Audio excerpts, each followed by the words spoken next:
உறவுகளுக்கு வணக்கம். நான் உங்க பூர்ணிமா சண்முக சுந்தரம், இளநிலை வணிகவியல் சட்டம் இறுதி ஆண்டு பயிலும் மாணவி. இன்னைக்கு நம்ம இந்த வீடியோல ஒரு குறளோட ஸ்டார்ட் பண்ண போறோம். தேரற்க யாரையும் தேராது தேர்ந்த பின் தேரற்க தேரும் பொருள். தேரற்க யாரையும் தேராது தேர்ந்த பின் தேரற்க தேரும் பொருள். எந்த ஒரு விஷயமா இருந்தாலும் அதை ஆராய்ந்து அதுக்கப்புறம் அந்த விஷயத்தை அப்படியே ஏற்றுக்கொள்ளணும். சோ ஆராயாம எந்த ஒரு விஷயத்தையும் நம்ம அப்படியே ஏற்றுக்கொள்ள கூடாது. சோ அப்படிப்பட்ட ஒரு விஷயத்தை பத்தி தான் இன்னைக்கு நம்ம இந்த வீடியோல பார்க்க போறோம்.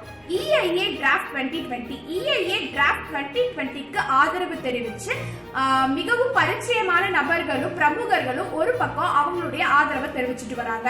இன்னொரு பக்கம் மக்களும் மக்கள் சார்ந்த இயக்கங்களும் மாணவ இயக்கங்களும் தொடர்ந்து அவங்களோட கண்டிப்பா தெரிவிச்சுட்டு வராங்க. அதுல எவ்வளவுதான் அட்வான்டேஜஸ் இருந்தாலும் அதுல இருக்க டிஸ்அட்வான்டேஜஸ் நீக்கி ஒரு சட்ட சீர்திருத்தம் கொண்டு வந்து அதுக்கப்புறம் அந்த லாவை மேக் பண்ணணும் அப்படின்னு சொல்லிட்டு அந்த அமைப்புகள்ல இருந்து அவங்களோட கண்டிப்பா தொடர்ந்து தெரிவிச்சுட்டு வராங்க.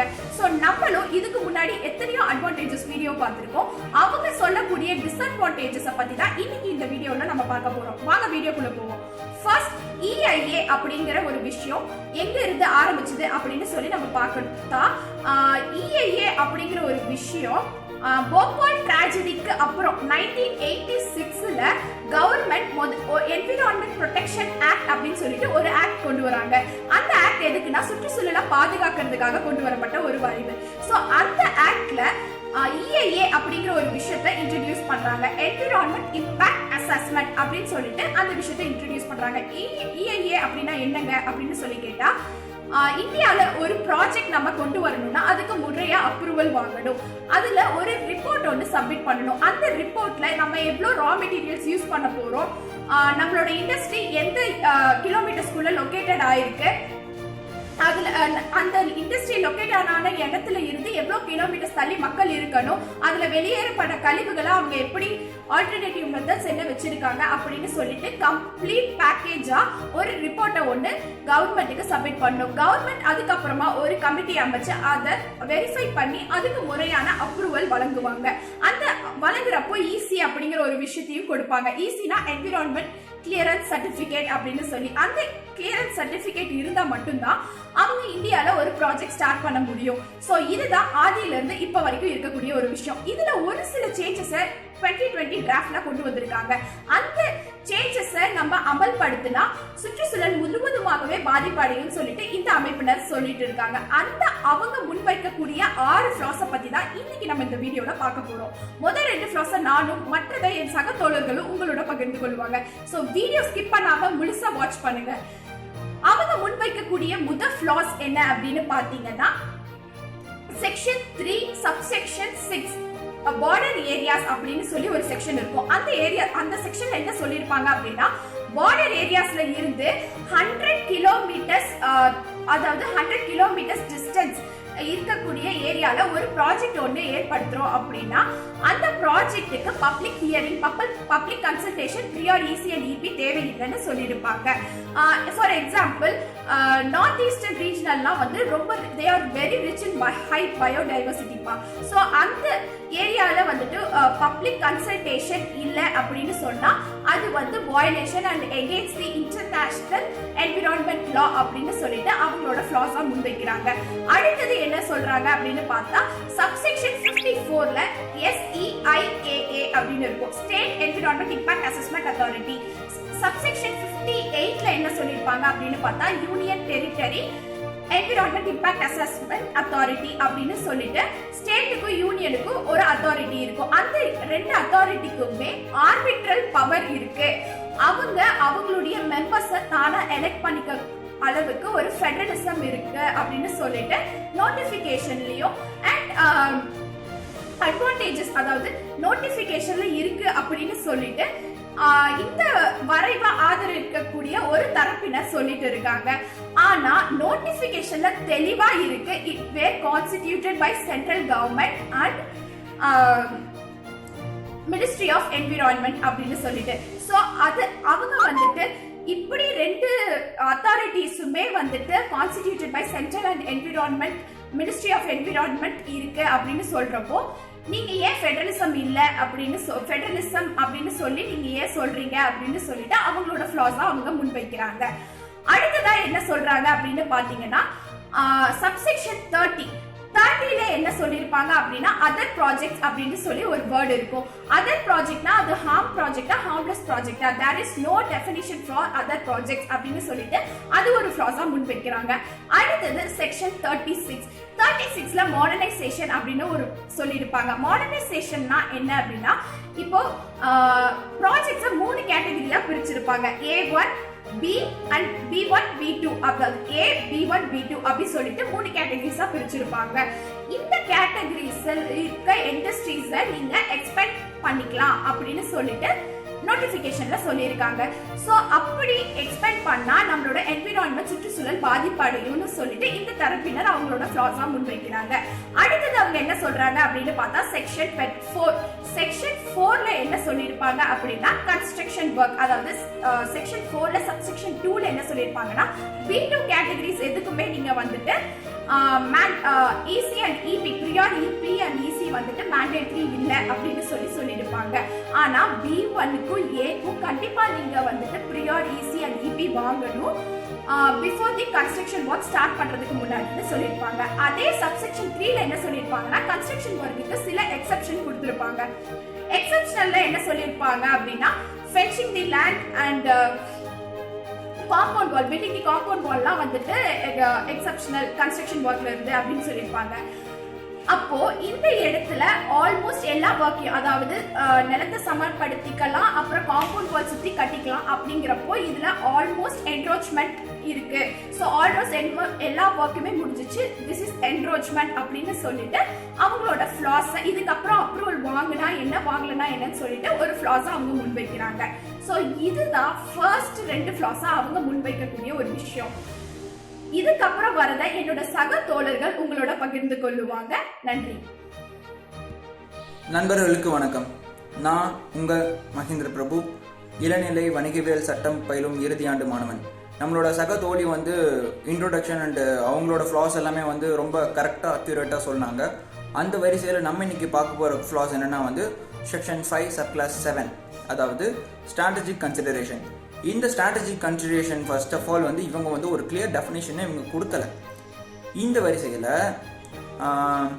இவங்க ஒரு டேர்ம் வச்சுருக்காங்க. என்னென்னா வந்து இந்த ஆர்மி, நேவி, அப்புறம் டிஃபென்ஸ் இந்த மாதிரி ப்ராஜெக்ட்ஸ்க்கு வந்து எந்த விதமான இன்ஃபர்மேஷனுமே வந்து பப்ளிக் டொமைனுக்கு முன்னாடி நம்ம வந்து கொண்டு போகணும்னு சொல்லிட்டு எந்த விதமான அவசியமும் கிடையாது அப்படின்னு சொல்லிட்டு இந்த நோட்டிஃபிகேஷன் இவங்க என்ன சொல்ல வராங்கன்னா இந்த பாயிண்டோட சேர்த்து அண்ட் ஸ்ட்ராட்டஜிக் கன்சிடரேஷன் சொல்லிட்டு ஒரு டேர்மை இன்க்ளூட் பண்ணிட்டாங்க. ஸோ இந்த ஸ்ட்ராட்டஜிக் கன்சிடரேஷன் கீழே இவங்க என்னென்னலாம் சொல்ல வராங்கன்னு சொல்லிட்டு எதுவுமே வந்துட்டு தெரியல. இது ஒரு ட்ராபேக். இது பார்க்கறதுக்கு எப்படி இருக்குன்னா வந்து ஒரு ரைட் டு இன்ஃபர்மேஷன், அதாவது RTன்ற ஒரு டேர்மை வந்து எந்தவித வேர்ட் டெஃபினிஷனுமே இல்லாமல் வயலேட் பண்ணுற மாதிரி இருக்கு. ஸோ இதுதான் செக்ஷன் 5 சப்கிளாஸ் 7. செக்ஷன் 14 அடுத்து இன்னொரு செக்ஷன் இருக்கு. அது என்னன்னா வந்து பப்ளிக் கன்சல்டேஷன். இந்த பப்ளிக் கன்சல்டேஷன் எதை டிஃபைன் பண்ணுதுன்னா வந்து இப்போ ஒரு காமனாக ஏதாச்சும் ஒரு ப்ராஜெக்ட் வருதுனாலோ வந்து ஒரு பப்ளிக்கோட கன்சென்ட் வந்து அங்கே வந்து ரொம்ப இம்பார்ட்டன்ட் அப்படின்னு சொல்லிட்டு சொல்ல வராங்க. ஸோ இதுக்கு கீழே இவங்க ஒரு 3 கேட்டகரிஸ் ஆஃப் ப்ராஜெக்ட் வச்சுருக்காங்க. A, B1 and B2. இந்த B1 அண்ட் A இருக்குல்ல, இதை வந்து கண்டிப்பாக வந்து பப்ளிக் கன்சல்டேஷன் வாங்கியே ஆகணும்னு சொல்லிட்டு இருக்கு. ஆனால் இந்த B2 ப்ராஜெக்ட்ஸ்க்கு மட்டும் வந்து எப்படி சொல்கிறது, இந்த B2 ப்ராஜெக்ட்ஸ் கீழே ஃபர்ஸ்ட் என்னென்னலாம் வரும்னா ஒரு சில ஹசார்டஸ் மெட்டீரியல்ஸ்லாம் வரும், ப்ரொடியூஸ் பண்ணுற இண்டஸ்ட்ரீஸ்லாம் வரும் ப்ராஜெக்ட்லாம். ஃபார் எக்ஸாம்பிளுக்கு வந்து இந்த acid, pesticides, paint, pipeline, highway இந்த மாதிரின்ட்டு ஒரு சில ப்ராஜெக்ட் இது பண்ணுற இண்டஸ்ட்ரீஸ் எல்லாமே வந்து இந்த B2 கீழே தான் வரும். ஸோ இந்த மாதிரியானதுக்கு வந்து ஒரு மெயின்லி டிபெண்ட் வந்து வாட்டர்னு ஒரு சோர்ஸ் அங்கே இருக்கணும். ஸோ இப்போ ஒரு இண்டஸ்ட்ரியை வந்து ஒரு ப்ராஜெக்டை வந்து இவங்க வந்து அப்ரூவ் பண்ணிட்டாங்கன்னு வச்சுக்கோங்க. அந்த அப்ரூவ் பண்ண ப்ராஜெக்ட் மெயின் ரிசோர்ஸ் என்னது? வாட்டர். இப்போது அந்த இண்டஸ்ட்ரியை சுற்றி கொஞ்சம் டிஸ்டன்ஸில் இருக்கிற அந்த கிராமங்கள் மக்களுக்கு வந்து மெயின் ரிசோர்ஸ் வந்து எங்கே பார்த்தாலுமே வாட்டர் வந்து ஒரு மெயின் ரிசோர்ஸ் தான். இப்போ அவங்களோட ஒரு தொழில் வந்து அக்ரிகல்ச்சர்னு வச்சுக்கிட்டா அந்த அக்ரிகல்ச்சருக்கு வந்து கண்டிப்பாக வாட்டர் தேவை. ஸோ இப்போ இவங்க இங்கே இண்டஸ்ட்ரி ஓப்பன் பண்ணதுனால இவங்களுக்குரிய அந்த வாட்டரை வந்து இவங்க எடுத்துக்கிட்டா அவங்களுக்கு எப்படி அந்த வாட்டர் சப்ளைங்கிற ஒரு இது வந்து கிடைக்கும். அண்ட் ஒன் மோர் திங், இங்கே என்னன்னா வந்து ஒரு பப்ளிக் கன்சல்டேஷன் வந்து மினிமம் வந்து 30 டேஸ்ன்னு சொல்லிட்டு இருந்துச்சு. மினிமம் டு மேக்ஸிமம் வந்து 30 டேஸ்ன்னு சொல்லிட்டு இருந்துச்சு. அது இப்போது 20 டேஸ் வந்து ரெடியூஸ் பண்ணிட்டாங்க. ஸோ இந்த 20 டேஸ்க்குள்ளே மக்களுக்கு அது புரிஞ்சு இந்த மாதிரி இண்டஸ்ட்ரி வரப்போகுதுன்னு தெரிஞ்சு அவங்க அதெல்லாம் புரிஞ்சு அதுக்கடுத்து அவங்க வந்து மேல்முறையீட்டுக்கு போய் இது கண்டிப்பாக வந்து ரொம்ப ஷார்ட் டைம். ஸோ பழையபடி 30 டேஸே இருந்தால் இன்னும் பெட்டராக இருக்கும். ஸோ இதுதான் வந்து எங்களோட ஃப்ளாஸ் நாங்கள் வந்து கிளியராக சொல்லியிருக்கோம், உங்களுக்கு புரிஞ்சுக்கும்னு நம்புகிறோம். ஸோ நன்றி, வணக்கம். இந்த மாதிரி இண்டஸ்ட்ரி வரப்போகுதுன்னு தெரிஞ்சு அவங்க அதெல்லாம் புரிஞ்சு அதுக்கடுத்து அவங்க வந்து மேல்முறையீட்டுக்கு போய் இது கண்டிப்பாக வந்து ரொம்ப ஷார்ட் டைம். ஸோ பழையபடி 30 டேஸே இருந்தால் இன்னும் பெட்டராக இருக்கும். ஸோ இதுதான் வந்து எங்களோட ஃப்ளாஸ் நாங்கள் வந்து கிளியராக சொல்லியிருக்கோம், உங்களுக்கு புரிஞ்சுக்கும்னு நம்புகிறோம். ஸோ நன்றி, வணக்கம். தோழர்களே, நான் உங்கள் கோகுல கிருஷ்ணா, இளநிலை சட்டம் இறுதி ஆண்டு பயிலும் மாணவன். என்னோட சக தோழர்கள் சொன்ன மாதிரி இஏஏ திருத்த சட்டம் 2020 இருக்கிற டிஸ்அட்வான்டேஜஸை உங்ககிட்ட ஷேர் பண்ணிக்கலாம்னு சொல்லிட்டு இந்த வீடியோ மேக் பண்ணியிருக்கேன். அண்ட் நீங்கள் என்கிட்ட கேட்கலாம், என்ன அப்படி ஒரு டிஸ்அட்வான்டேஜ் இந்த சட்டத்தில் நீங்கள் பார்த்துட்டீங்க அப்படின்னு சொல்லிட்டு கேட்டிங்கன்னா, செக்ஷன் 22 அண்ட் 26 இதை தான் முக்கியமான டிஸ்அட்வான்டேஜாக நான் சொல்லுவேன். செக்ஷன் 22ன்னு என்னன்னு சொல்லிட்டு நீங்கள் கேட்பீங்க. செக்ஷன் 22ன்றது வயலேஷன் கேசஸ். வயலேஷன் கேசஸ்னால் என்னன்னு சொல்லிட்டு கேட்டிங்கன்னா, ஒரு கம்பெனி தொடங்கியதுலேருந்து அது சுற்றுச்சூழலை அதிக அளவில் மாசடைய வைத்தா அதுக்கு அகெயின்ஸ்டாக, அந்த கம்பெனிக்கு அகெயின்ஸ்டாக யாரெல்லாம் கேஸ் போடலான்றது தான் வயலேஷன் கேசஸ். இந்த திருத்த சட்டத்தில் 4 பேர் தாங்க கேஸ் போட முடியும்னு சொல்லிட்டு சொல்லியிருக்காங்க. அந்த 4 பேர் யாருன்னு சொல்லிட்டு கேட்டிங்கன்னா, தன்னிச்சையாக ப்ராஜெக்ட் ப்ரொபனண்ட் போய் கேஸ் கொடுக்கலாம், இல்லைனா ஒரு கவர்மெண்ட் அத்தாரிட்டி வந்து அந்த கம்பெனி மேலே கேஸ் கொடுக்கலாம், இல்லைனா அப்ரைசல் பண்ணுறப்போ அப்ரைசல் கமிட்டி இந்த இண்டஸ்ட்ரி அகெயின்ஸ்டாக கேஸ் கொடுக்கலாம், இல்லைனா என்விரான்மெண்டல் கிளியரன்ஸ் சர்டிஃபிகேட் ப்ராசஸ் பண்ணுறப்போ கன்சர்ட் ரெகுலேட்டரி அத்தாரிட்டி வந்து இதுக்கு கேஸ் கொடுக்கலாம். அப்படி கேஸ் கொடுத்தா என்ன ஒரு அதிகபட்ச தண்டனைன்னு சொல்லிட்டு பார்த்தீங்கன்னா ஃபைன் தாங்க. கேட்டகரி A, B1, B2 இந்த 3 கேட்டகரிக்கும் ஏற்ற மாதிரி வெவ்வேறு விகிதத்தில் ஃபைன் போட்டிருக்காங்க. இந்த செக்ஷன் 22 அப்படின்றது முக்கியமாக பார்த்தீங்கன்னா முதல்ல இந்த EIA டிராஃப்ட் 2020 தான் கொண்டு வரப்பட்டது. 2006 அமெண்ட்மெண்ட்டில் இந்த செக்ஷன் 22ன்றது கிடையாதுங்க. செகண்டாக என்ன ஒரு ட்ராபேக் நீங்கள் சொல்லுவீங்க, டிஸ்அட்வான்டேஜ் சொல்லுவீங்கன்னு பார்த்தீங்கன்னா, செக்ஷன் 26 அப்படின்றது exceptions for prior EC and EPங்க. ECனா என்னன்னு கேட்டிங்கன்னா என்விரான்மெண்டல் கிளியரன்ஸ், அண்ட் EPன்றது என்விரான்மெண்டல் ப்ரொடெக்ஷன். 40 கம்பெனி வந்து EC அண்ட் EP இல்லாமல் கம்பெனி தொடங்கலாம் அப்படின்னு சொல்லிட்டு சொல்லியிருக்காங்க. அப்படி பார்த்தீங்கன்னா இது வந்து கேட்டகரி B2வில் இருக்கிற பெரும்பாலான கம்பெனி அண்ட் கேட்டகரி B1ல் இருக்கிற சில கம்பெனிகள் இந்த 40 கேட்டகரி உள்ள வருதுங்க. இது மேஜராக பார்த்தீங்கன்னா பாட்ரி அந்த மாதிரி சிறு தொழிலை முதல்ல கொடுத்துட்டு செக்ஷன் 18, 19, 30, 31, 32, 33 இந்த சப்செக்ஷன்ஸ்லாம் பார்த்தீங்கன்னா category A, B1, category A, B1, B2 இந்த 3 கேட்டகரிலையும் இருக்கிற எந்த கம்பெனினாலும் 500 ஹெக்டார்ஸ்க்கு உள்ளே இருந்தால் தொழில் தொடங்கலாம் அப்படின்னு சொல்லிட்டு கொடுத்துருக்கு. இல்லைன்னா ஆல்கலி மினரல்ஸ் எக்ஸ்ட்ராக்ஷனோ, ஆல்கலாய்ட்ஸ் ப்ரிப்பரேஷனோ, ஆசிட் மேனுஃபேக்சரிங்கோ, பார்மாசிட்டிக்கல் கம்பெனி இந்த மாதிரி வெவ்வேறு கெமிக்கல் யூசேஜ் பண்ணுற கம்பெனிகளும் அனுமதிக்கப்பட்டிருக்கு. இது வந்து ஒரு பெரிய டிஸ்அட்வான்டேஜாக நான் கருதுகிறேன். இது மட்டும் இல்லாமல் நிறைய யூடியூபர்ஸ் அண்ட் சோஷியல் ஆக்டிவிஸ்ட் இவங்கெல்லாம் வந்து நிறைய வீடியோ பண்ணியிருக்காங்க.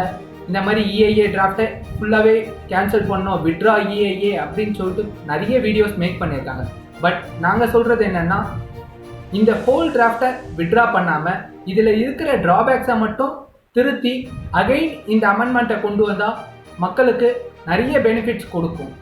அண்ட் எப்பொருள் யார் வாய் கேட்பினும் அப்பொருள் மெய்ப்பொருள் காண்பது அறிவு இந்த திருக்குறளை எடுத்துக்காட்டாக வச்சுட்டு நீங்கள் வந்து நாங்கள் சொல்கிறத ஃபுல்லாக பிளாங்காக நம்பாமல் EIA டிராஃப்ட் 2020 ஃபுல்லாக படிச்சிங்கன்னா அதோட முழு சாராம்சத்தை உங்களால் புரிஞ்சிக்க முடியும்.